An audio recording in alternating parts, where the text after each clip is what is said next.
Hello friends, welcome back to my YouTube channel. आज जो आपण टॉपिक बघणार आहे तो एमआयडीसीच्या एक्झामसाठी जे न्यूली ऍडेड टॉपिक झालेले आहेत त्याला घेऊन.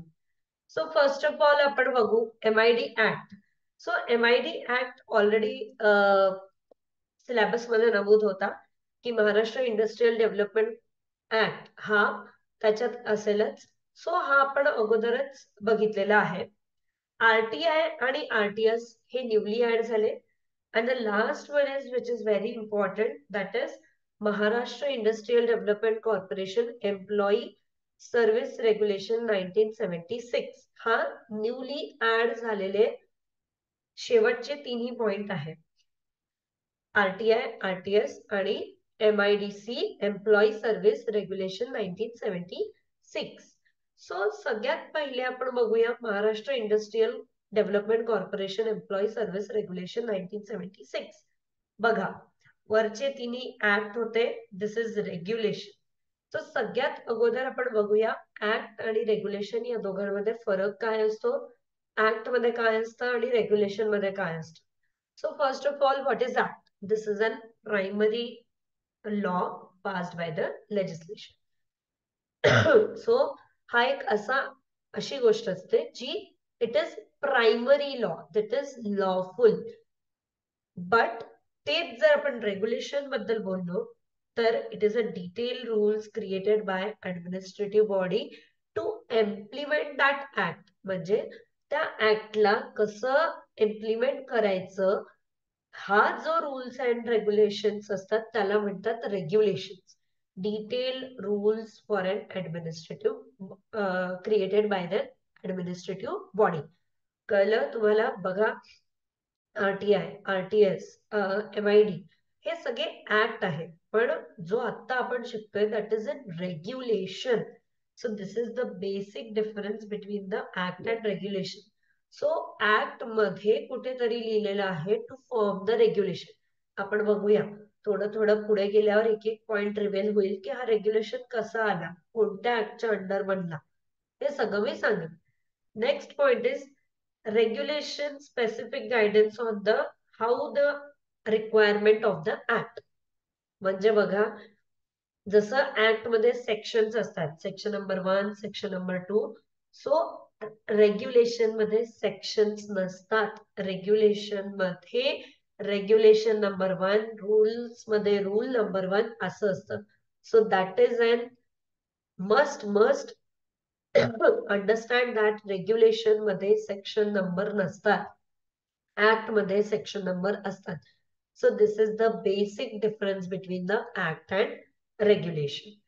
So will start with the first very first topic, that is हा रेग्युलेशन. हे रेग्युलेशन कसं आलं, कोणत्या याच्यात सांगितलं होतं की रेग्युलेशन बनवा.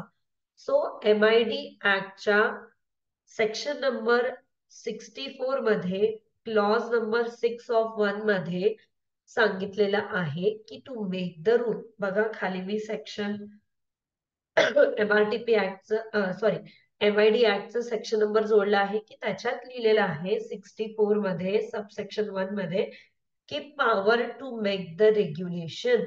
सो कॉर्पोरेशनला with the approval of the state government ऍक्टला घडून आणण्यासाठी रेग्युलेशन बनवण्यात आलेले आहे. So this is known as power to make the regulation. हा असा एमसीक्यू हमखास तुम्हाला पेपरमध्ये येणार आहे की हे रेग्युलेशन कुठून आले, हे कोणत्या ऍक्टच्या अंडर लिहिलेलं आहे, हे कोणत्या सेक्शन नंबरच्या अंडर लिहिलेलं आहे. So you must answer that. It is written in the MID act section number 64 clause 6 of subsection 1. जो अशा प्रकारचे प्रश्न तुम्हाला पेपरमध्ये असतील, तुम्ही कोरिलेट करून वाचा तरच हे खूप इझी जाईल. आणि it is very common and very easy regulations. So इथे एक एमसीयू तुमचा बनला. नेक्स्ट, हा कधी, हे जे रेग्युलेशन आहेत हे कधीपासून लागू झालेले आहेत, 3 April 1977. This regulation has been effectively started from April 3, 1977. आणि याला काय म्हणतात? MIDC, employee regulation service regulation. Clear आहे? नेक्स्ट क्वेश्चन इथे म्हणतोय हे कोणाकोणाला अप्लिकेबल आहे. बघा, जसं आपण ऍक्ट मध्ये सुद्धा बघतो की सेक्शन नंबर 1 आणि सेक्शन नंबर 2 काय असतं? Short title and applicability. So similarly regulation मध्ये पण रेग्युलेशन नंबर 1 आणि रेग्युलेशन नंबर 2 काय आहे की शॉर्ट टायटल कधीपासनं कमेन्समेंट म्हणजे कधीपासनं लागू झाली आणि what is their applicability. Sir कोणाला अप्लिकेबल आहे? To all the employee of the corporation except कोणत्या कोणाला सोडून? CEO, chief executive officer, chief account officer and any other officer who is deputation of the corporation. यांना सोडून बाकी सगळ्या एम्प्लॉईला corporation employee of the corporation हा रेग्युलेशन अप्लिकेबल आहे. आता इथे म्हणले 2 क्वेश्चन की कधीपासनं लागू झाला आणि हा कोणाला अप्लिकेबल आहे. Out of which of the following whom this regulations is applicable. So तुम्हाला ऑप्शन्स देण्यात येईल. Next interpretation authority. The corporation serves the exclusive right to interpret its regulation and its decision is final and binding to all the employee. म्हणजे regulation कॉर्पोरेशननी घेतलेल्या कोणत्याही निर्णय this is considered to be final and it is binding on all the employee. खूप easy करून वाचा याला, खूप इझिली तुम्हाला समजेल की हे काय दिलेलं आहे. द कॉर्पोरेशन ला ही अथॉरिटी आहे की त्यांनी जो काही डिसिजन दिलं या रेग्युलेशन मध्ये that is going to be final and that is going to be binding to all the employees. Next, delegation and exercise of power. Only the competent authority as defined within this regulation is authorized to exercise the powers. या regulation मध्ये दिलेल्या competent authorityच लाच power देण्याचा अधिकार देण्यात आलेला आहे. Next, आता बघा याच्यातही जसं आपल्या सेक्शन्स मध्ये सुद्धा ऍक्टच्या सेक्शन मध्ये सुद्धा काही डेफिनेशन्स असतात, तर सिमिलरली इथे सुद्धा काही डेफिनेशन्स आहेत. द कंपेटेंट अथॉरिटी की in relation to exercise any powers of the corporation. Corporation कोणाला डेलिगेट करतं आपले पॉवर्स? कंपेटेंट अथॉरिटीला for the purpose of this regulation. Foreign सर्व्हिसचा अर्थ काय होतो की ज्याच्यात employee of the corporation receives his pays or allowance with the sanction of the competent authority other any sources than the funds of the corporation. कॉर्पोरेशनच्या fund सोडून दुसऱ्या कोणत्या सोर्सेसनी जर का त्या एम्प्लॉईला अलाउन्सेस आणि पे मिळत असेल तर त्याला फॉरेन सर्व्हिसेस म्हणतात.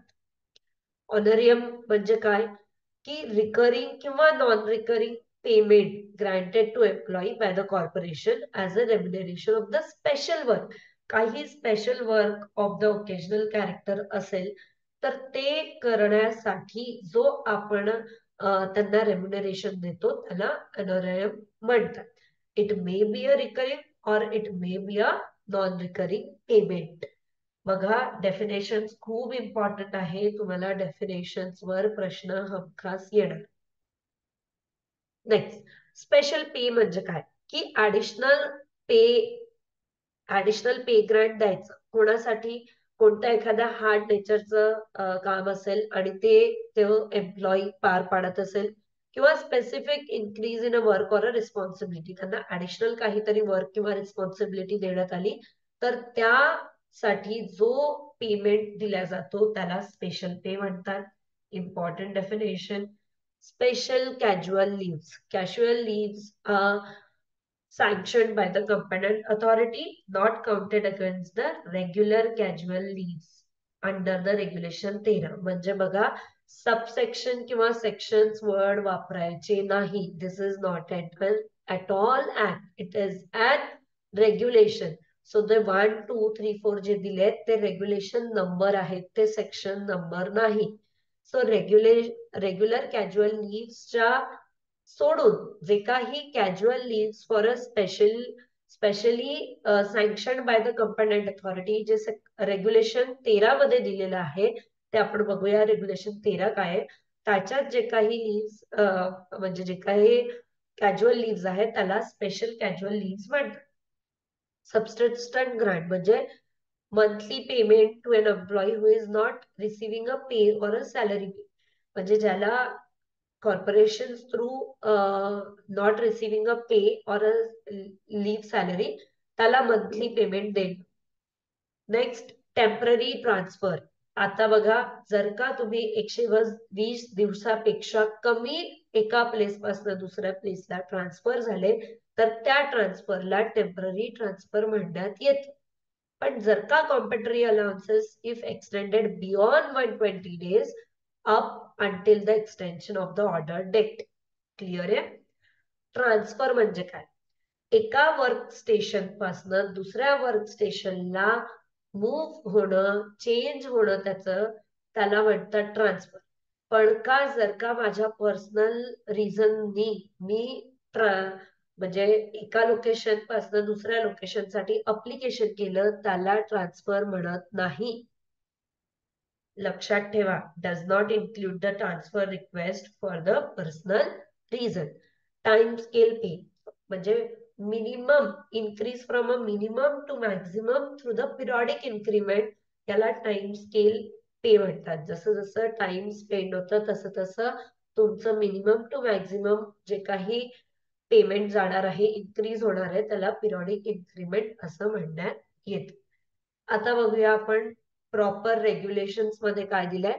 Appointment procedure. So competent authority as designated by the corporation through जी काही competent authority designated केलेली आहे त्यांनी वेगवेगळ्या पोस्ट साठी टाइम टू टाइम वेगवेगळे पोस्ट भरायला पाहिजे. आता कोणते कोणते पोस्ट असतात तर क्लास 1 ऑफिसर असतं, क्लास 2 ऑफिसर असतं, क्लास 1 सबऑर्डिनेट असतं आणि क्लास 2 सबऑर्डिनेट असतात. So these are the four main classes of the post in the corporation. त्याच्यानंतर आलं the test has been prescribe.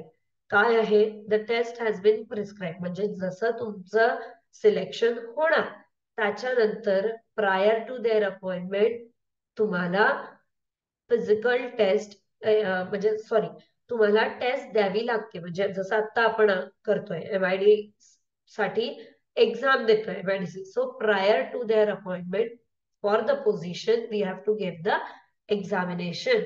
आणि जर का तुम्ही हायर पोस्टला म्हणजे आता ATP आहात, ठीक आहे, तुम्ही MIDC मध्ये ATP आहात आणि तुम्हाला असोसिएट प्लॅनर व्हायचंय.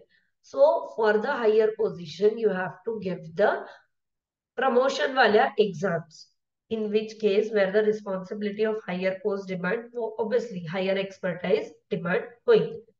Next physical fitness. एवढं असूनही एम्प्लॉयला फिजिकल फिटनेस टेस्ट सुद्धा द्यावी लागते within 3 months of initial appointment. लक्षात ठेवा, within 3 months of the initial employment. पण जर का रिटायरमेंट झाली आहे आणि त्याच एम्प्लॉयला रिएम्प्लॉयमेंट देण्यात आलं within 6 months of retirement may be exempted from this requirement. म्हणजे जर का तुम्हाला रिटायरमेंट झाल्यानंतर 6 महिन्याच्या आतमध्ये परत जर का रिएम्प्लॉयड करायचं असेल तर तुम्ही फिजिकल फिटनेसचा क्लॉज गाळू शकता. May be. ठीक आहे. सगळे वर्ड्स दिस इज लॉ. तुम्ही कोणत्याही गोष्टीला काहीही म्हणाल असं होत नाही. You have to be precise about that. You have to be precise about section, regulation number, may be, shall be, could be. या सगळ्यांचा अर्थ बदलतो आणि उत्तर देताना हेच सगळ्यात जास्त हेल्पफुल असतात. आतापर्यंत जर का माझा व्हिडिओ आवडला असेल तर आपल्या फ्रेंड्स लोकांसोबत शेअर करा.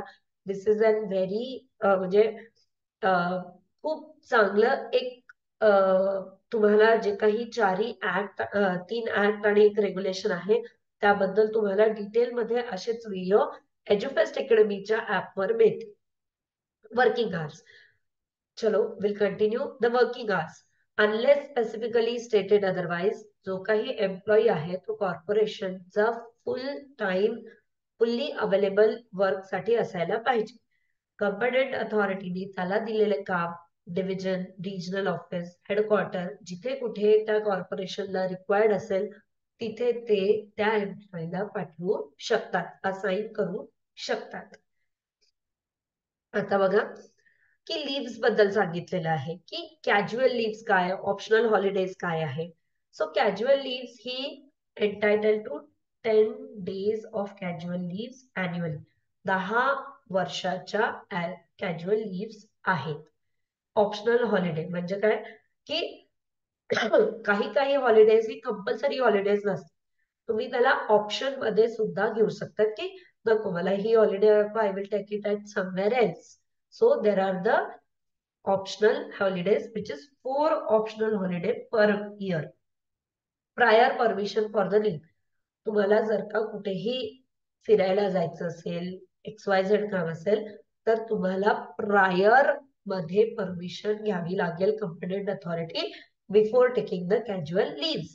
पण जर का अशा काही आपत्कालीन गोष्टी आल्या की तुम्ही प्रायर मध्ये नाही घेऊ शकता, the authority must be informed in writing as soon as possible about the leaves. So जसा काही as soon as possible तुम्हाला होईल तसं तुम्हाला परमिशन म्हणजे रायटिंग मध्ये तुम्ही त्यांना लिव्ह साठी लिहा. मॅक्झिमम ड्युरेशन कॅज्युअल लिव्ह ही एक सोबत 5 दिवसासाठी नाही मिळत. Not more than 5 days at a one time. Sunday and the holiday. Sunday किंवा holiday adjusted to or within the casual period do not count as a casual leave. Sunday सोबत लागून जर का तुम्ही कॅज्युअल लिव्ह घेत असाल तर casual leave period हे काउंट होत नाही. Lapse and refreshment. जर का ह्या एवढ्या सुट्ट्या तुम्ही घेतल्या नाही किंवा काही सुट्ट्या तुमच्या शिल्लक आहेत, तुम्ही त्याला लॅप्स होण्यापूर्वी एनकॅश करू शकता. एनकॅश म्हणजे काय की त्या ती सुट्ट्या you can sell it and on that you will get a pay. आता हा basic pay as of 31 December is 750.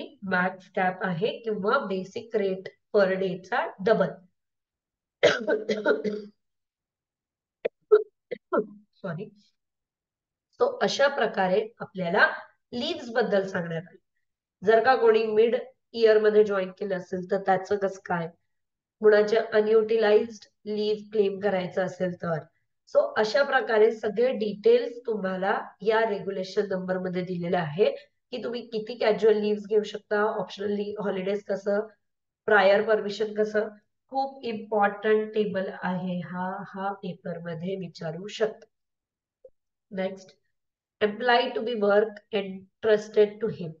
की employee of the corporation is expected and required to fulfil any duty assign to him.